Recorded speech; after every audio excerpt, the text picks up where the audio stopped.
What's up everyone? Welcome to today's video. Today we're going to be talking about 5 things that are causing global warming and what you can do to help stop them.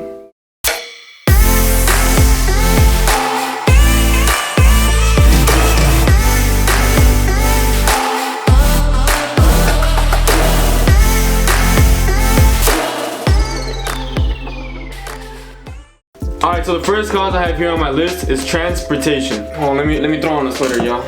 A majority of the vehicles on the road and water and in the air use fossil fuels such as gasoline. As they burn fuel to power their engine, these vehicles release carbon and other pollutants that affect both water and air quality. Transportation is a huge contributor to the US greenhouse gas emissions. For those of you that don't know what the US greenhouse gas emissions is, an annual report of total greenhouse gas emissions for all man-made sources in the US, and these gases cover carbon dioxide, methane, nitrous oxide, hydrofluorocarbons, perfluorocarbons, sulfur hexafluoride, and nitrogen trifluoroxide. I don't know what half of those are, but long story short, these gases are trapping heat within our atmosphere, which is causing global warming. I don't know how to do research because I didn't pay attention in high school, but with the little bit that I did learn, I learned that electricity and transportation made up more than 57% of emissions in 2017. I tried finding one of last year and one of this year, but like I said, I didn't pay attention in school, so I don't know how to do my research. That will be leading us to our next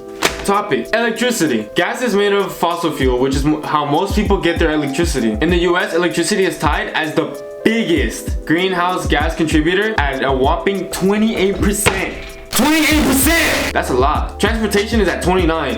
Electricity is at 28. That's insane, y'all. Like, that's crazy. That's crazy. 68% of electricity in the US of A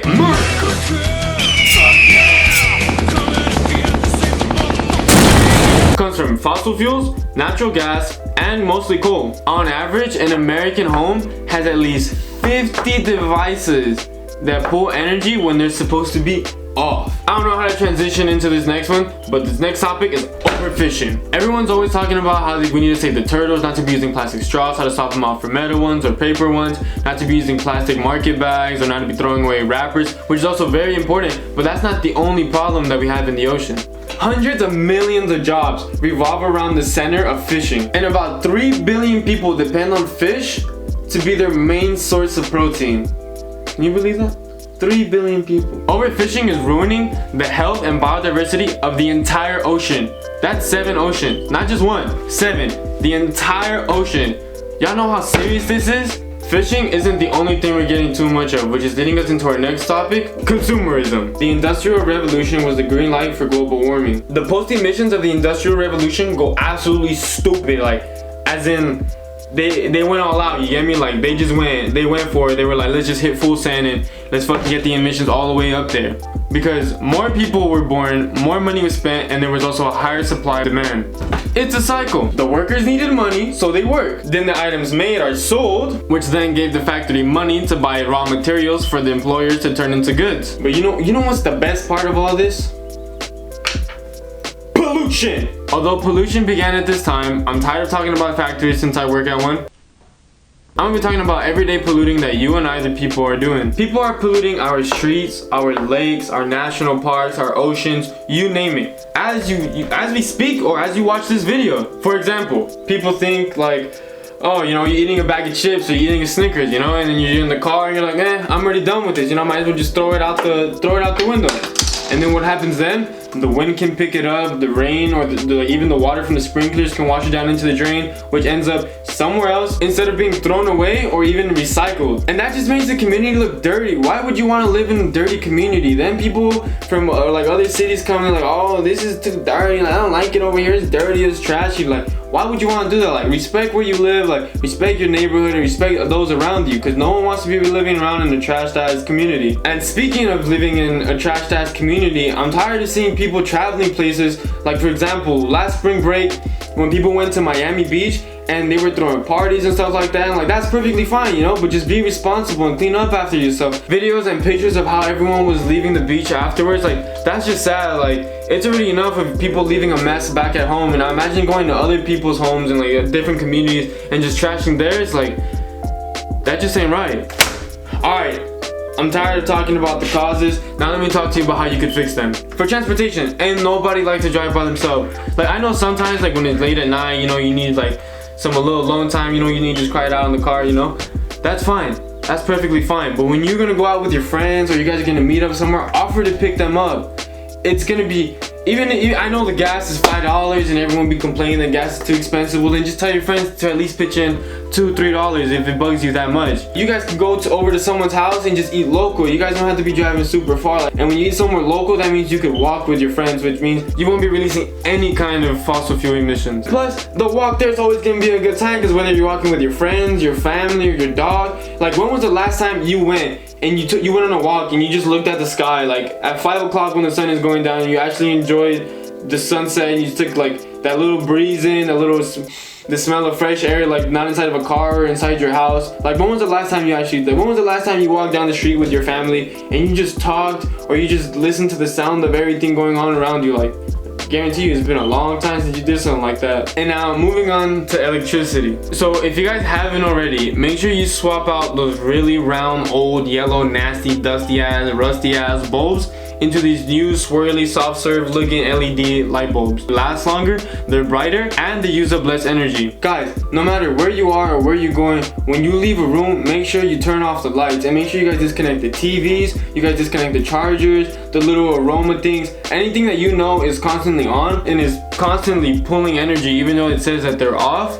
Disconnect those. Not only is it going to help your light bill be cheaper, but it's also going to help with these electricity emissions. And that will be leading us into our next topic, overfishing. Look, I'm gonna be honest with you guys, I've been trying to stop eating white meat and red meat because we have a super high demand for both of them. And now I'm not telling you to completely change your diet. It's not hard to cut out meat little by little, you get me? Like if you're eating breakfast, you don't have to have a piece or two of bacon or sausage, you get me? There's so many plant-based options that you can use to find protein that will swap out for all this fish and red meat and even chicken that you're eating. There's a really high demand for the meat industry and the dairy industry. And I'm telling you guys that we need to cut it off. Not completely, just little by little. You guys ever tried banana milk?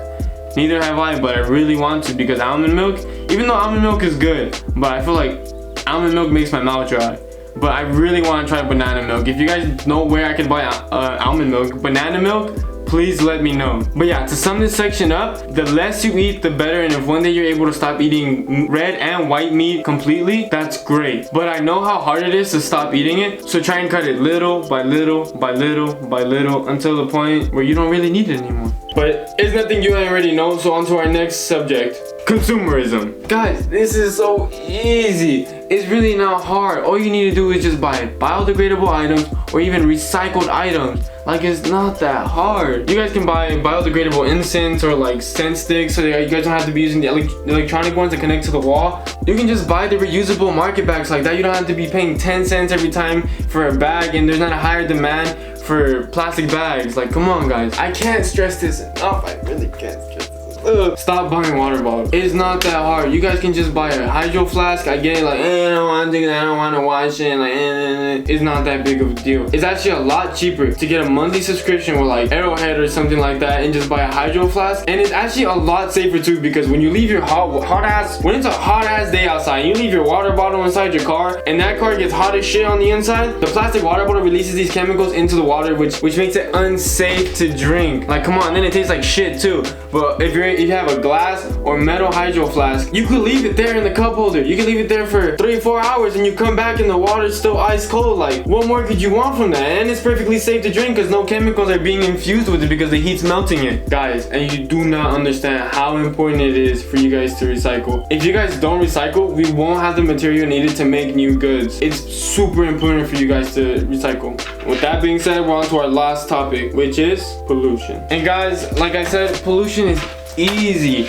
You just have to respect your community. You have to respect those around you. You have to respect other people's communities. Like, there's no need for you guys to be traveling and trashing other people's communities and making those people of that community clean up after you guys. Like, it's just common decency. Like, you guys don't need to be doing things like that. If you guys want to litter with something like orange peel, a banana peel, like the end of a strawberry that no one wants to eat. Like, litter with something like biodegradable, something that actually do good for the community. You get me? Like, guys, come on. Wally's been telling us since 2008 not to litter. Like, what's wrong with you? you? Like, why haven't you listened? Like, why haven't you guys woken up and stopped littering? Alright guys, that's the end of today's video. I wanted just to sum everything up and make it a fast little video because I know those 12-15 minute videos talking about this can be really boring. I hope that I helped you guys. If not, sorry. But I wanted to make this video just short and straight to the point because this is a super important topic and it's going to be affecting our future and it's going to be affecting our kids and our grandkids, and we need to make a stand now. We're already somewhat running out of time, so we need to band together and we need to take action now. So if you guys have any tips or tricks that our community can do to help keep everything clean and make life a little bit easier, a little bit cleaner, a little bit greener, let me know down in the comments below. If there's a topic you guys want me to talk about, let me know in the comments down below. Or if you want me to get into detail with this, I can do that too, so just let me know that in the comments down below. And if you aren't subscribed to the Daily D, hit the subscribe button now because there is gonna be a beach cleanup video coming very soon. I just need to find which beach to clean up. And if you don't already follow me on Instagram and Twitter, the link's gonna be down in the description down below. And that is all the time we have for today, you guys. And don't forget to keep moving forward.